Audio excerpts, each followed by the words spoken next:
Bonjour à toutes et à tous. Bonjour Christophe. Bonjour Oriane. À la veille des vacances de la Toussaint, on se retrouve pour une toute nouvelle émission, toujours au Grand Lycée. Émission spéciale, Festival international et francophone du livre de Beyrouth. C'est un événement culturel pour tout le monde, en particulier les plus passionnés de lecture. On commence avec Lynn, où elle a été et avec qui. On est maintenant au Centre de connaissances et de culture du Grand Lycée avec Madame Clarisse Chebli, la professeure documentaliste et référente de culture. Merci de nous avoir accueillis dans ce très beau cadre. Bonjour, vous êtes les bienvenus. Quelles sont les activités qui ont eu lieu au GLFL dans le cadre du Festival du Livre? Le Grand Lycée franco-libanais participe à plusieurs activités dans le cadre du Festival du Livre. Nous avons d'abord le premier quart d'heure de lecture nationale. L'événement a pour but de remettre la lecture au cœur de notre quotidien. Nous accueillons aussi le poète Olivier Barbaran. Il rencontre toutes les classes de première et les élèves de HLP terminale. Une autre rencontre avec l'auteur Fabien Tourné aura lieu le 25 octobre à 17h30, comme il y aura l'inauguration de l'exposition BD Plan A3. Quelle est l'importance de ce festival? Ce festival pour Beyrouth est un temps d'espoir, de rêve, d'échange et de rencontre. Il permet à Beyrouth de jouer son rôle de capitale du livre francophone. Il est assez important car il est accessible à tout le monde. La plupart des rencontres sont traduites en arabe. Merci beaucoup pour toutes ces informations et pour ce travail très riche, madame. Merci à vous. Programme chargé et très intéressant. Tout à fait Oriane. Mardi 25 octobre était une journée exceptionnelle. Un auteur, un poète, des parents, anciens, représentants de l'Institut français, profs et personnel de l'administration étaient tous présents pour l'inauguration de l'exposition Plan A3.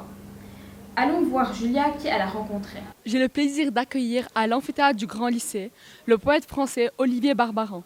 Bienvenue à la web radio TV GLFM. Bonjour, merci. En 2019, vous avez remporté le prix Apollinaire pour votre recueil Un grand instant. Quel est le prochain objectif? Je n'ai pas d'objectif de prix. J'ai eu la chance de recevoir pas mal de prix au fond, le prix Mallarmé, le prix Tristan Tzara et effectivement le prix Apollinaire qui est le plus prestigieux. Mon prochain objectif, je l'ai déjà un peu accompli. J'ai écrit depuis un autre recueil qui a été publié chez Gallimard et qui s'appelle Séculaire. Waouh! Qu'est-ce qui a été le plus dur pour vous lors de l'écriture de ce recueil? Je crois, comme souvent, la construction. J'écris des poèmes, mais je n'ai pas le projet d'un livre. Je ne suis pas un romancier qui a une idée arrêtée. J'ai des poèmes dont je me dis toujours qu'ils ne feront pas un bouquet, qu'ils ne se mettront pas ensemble.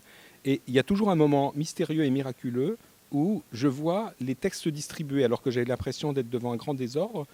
D'un seul coup, je vois que l'un répond à l'autre et je vois la forme du livre qui sort tout entière.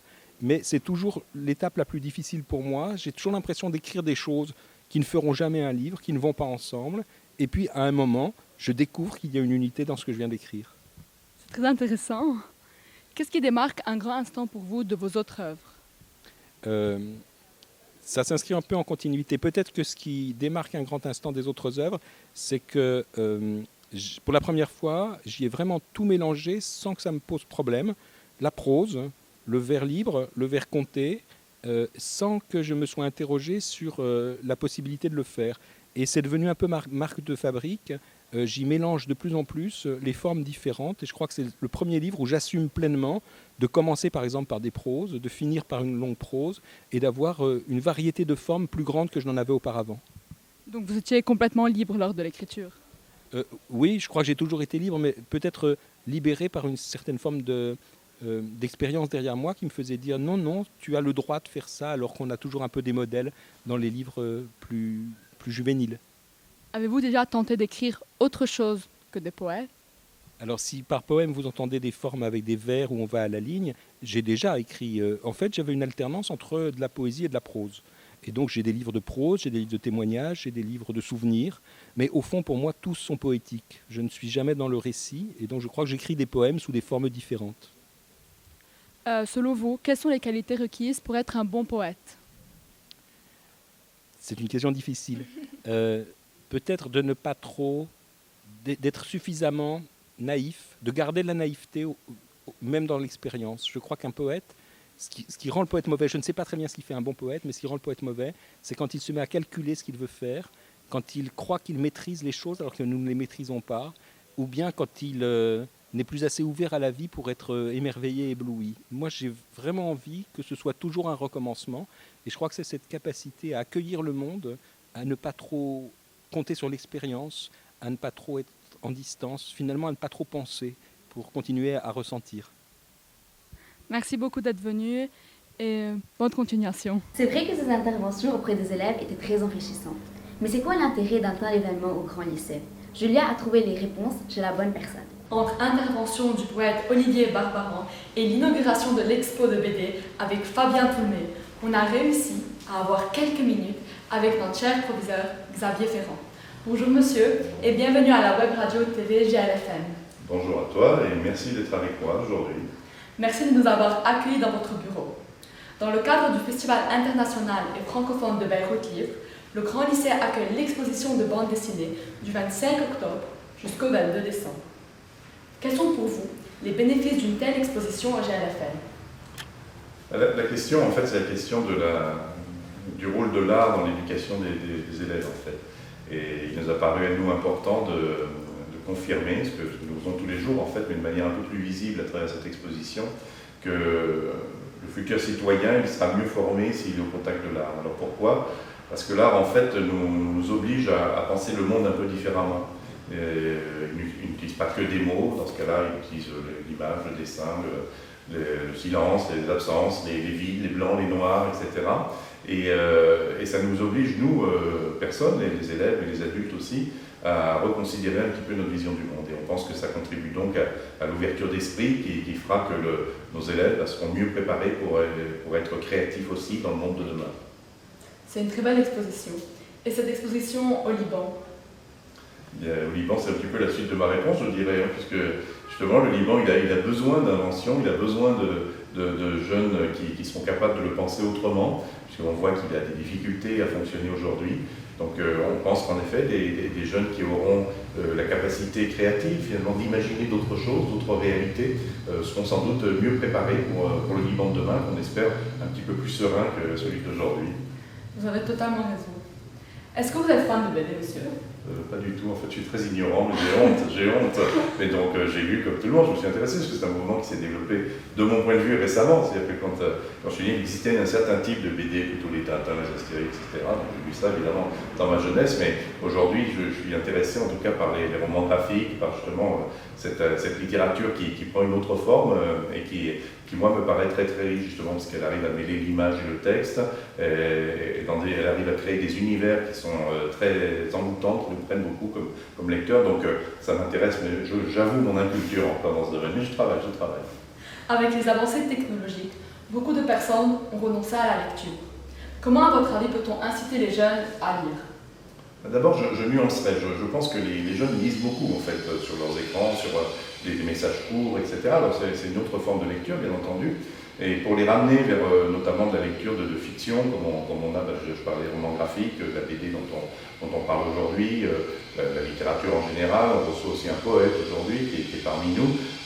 Donc tout ceci, ce sont des mises en situation des élèves qui, j'espère, feront naître chez certains d'entre eux, pas chez tous, mais comme tous n'étaient pas non plus dans le passé de très grands lecteurs forcément, mais en tout cas le désir de lire et de s'immerger dans ces univers-là. Donc je pense que le meilleur moyen de susciter la lecture, c'est de mettre en contact nos élèves avec des créateurs actuels, des gens qui sont vivants, qui tous les jours créent du texte et de l'image, dans ce cas-là, avec la BD, pour leur donner envie de lire en fait.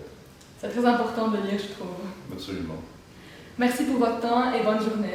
Merci à vous et longue vie à la web radio et web TV. Ce n'est pas tout. Regarde qui était présent parmi les spectateurs. Bonsoir. Il est sportif, alpiniste, explorateur libanais et surtout ancien élève du GLFM. En 2006, il a été le premier Libanais à gravir le mont Everest, complétant le défi des 7 sommets. J'ai le plaisir d'interviewer Maxime Chaya, présent avec nous pour l'inauguration de l'exposition Plan A3. Bonsoir, Monsieur Chaya. Bonsoir. Donc, êtes-vous fan de BD? Oui, je ne suis pas aussi fan que beaucoup d'amis à moi qui ont des centaines de BD, mais du fait que j'ai ma propre série, je suis devenu encore plus fan. Et à l'école en 5e, on a étudié Maximum Max. Donc, pourquoi le choix de BD et non roman pour raconter votre aventure sur le mont Everest? En fait, je l'ai raconté dans un gros livre en anglais intitulé Steep Dreams, My Journey to the Top of the World. Mais souvent, on me demandait pourquoi pas une BD, évidemment. Moi, je ne sais pas dessiner et je ne sais même pas faire un scénario en BD, parce qu'en BD, c'est un peu différent. Moi, j'écrivais mon histoire telle qu'elle, avec des photos, etc., dans le grand bouquin. Et donc, lorsque Hachette, Antoine m'ont proposé, j'ai dit oui, pourquoi pas. Et puis, je suis ravi que toi, en classe, et tes élèves et tes collègues ont pu lire ça. Tu as aimé? Oui, c'est bien. Qu'est-ce qui t'a marqué le plus dans Maximum Max? Volume 1. C'était quoi déjà le titre de volume 1? Sarah, je ne me rappelle pas trop parce que... Je vais te rappeler. En anglais? Tu l'as lu en anglais, en français ou en arabe? En français. C'était Métamorphose sur la montagne magique. Ah oui. Oui. C'est quoi la montagne magique? C'est Mont Everest. Non. Non? Non. Voilà, c'est maintenant moi qui pose les questions, mais pourquoi pas. Donc métamorphose, ça veut dire quoi métamorphose? Comme de la magie. Non, c'est le tout début. C'est le tout début. Métamorphose, ça veut dire le tout début, je pense. Et donc, métamorphose sur la montagne magique. La montagne magique, c'est le Kilimandjaro. Okay. Et c'est là que j'ai découvert la haute montagne. Et en revenant du sommet, j'apprends que c'est un des fameux 7 sommets. Et c'est là, en revenant du mont Kili, que j'ai décidé de... Il y avait déjà 54 personnes qui avaient achevé les 7 sommets, qui avaient accompli les 7 sommets. Donc je me suis dit, pourquoi ne pas essayer, Maxime, pour te prouver que si tu aurais eu la chance, tu aurais pu devenir un athlète professionnel. Donc voilà. Ok, merci. D'où vient cette passion pour l'aventure extrême, si on peut dire? Je ne sais pas si le mot extrême est correct là-dedans. L'extrême, rien n'est plus extrême de ces jours. Et puis, pour quelqu'un de profane d'aller faire l'Everest ou tenter l'Everest, ou bien même de conduire une Formule 1, oui, c'est de l'extrême. Pour quelqu'un qui l'a déjà fait plusieurs fois avant et qui a déjà beaucoup d'expérience et de sagesse sur la montagne, ça ne devient plus extrême. Mais le mot aventure, c'est bel et bien ça. J'ai toujours aimé aller découvrir notre monde et surtout, pas seulement géographiquement, mais aussi les autres peuples, les autres façons de penser, les autres doctrines. C'est peut-être parce que j'ai été élevé dans un pays qui était en guerre où j'ai pas pu peut-être aller voir ce que j'avais envie de voir. Voilà. Et enfin, connaissez-vous les mangas? Je sais ce que c'est, mais je dois être franc que ce n'est pas mon genre de... Je sais que c'est très très fort, je pense, au Japon, si je ne me trompe pas. Ah oui, c'est des dessins animés au Japon. Oui, mais moi, je ne saurais pas... Je sais ce que c'est, mais je n'ai pas lu des mangas. Merci beaucoup pour votre temps. Nous vous souhaitons bonne continuation et plein d'aventures. Merci. Et quand est-ce que tu vas lire le volume 2? Quand j'ai le temps. Après le confinement, ça fait du bien de retrouver l'ambiance au Grand Lycée. Tu as raison, ça nous a manqué. Notre émission touche à sa fin.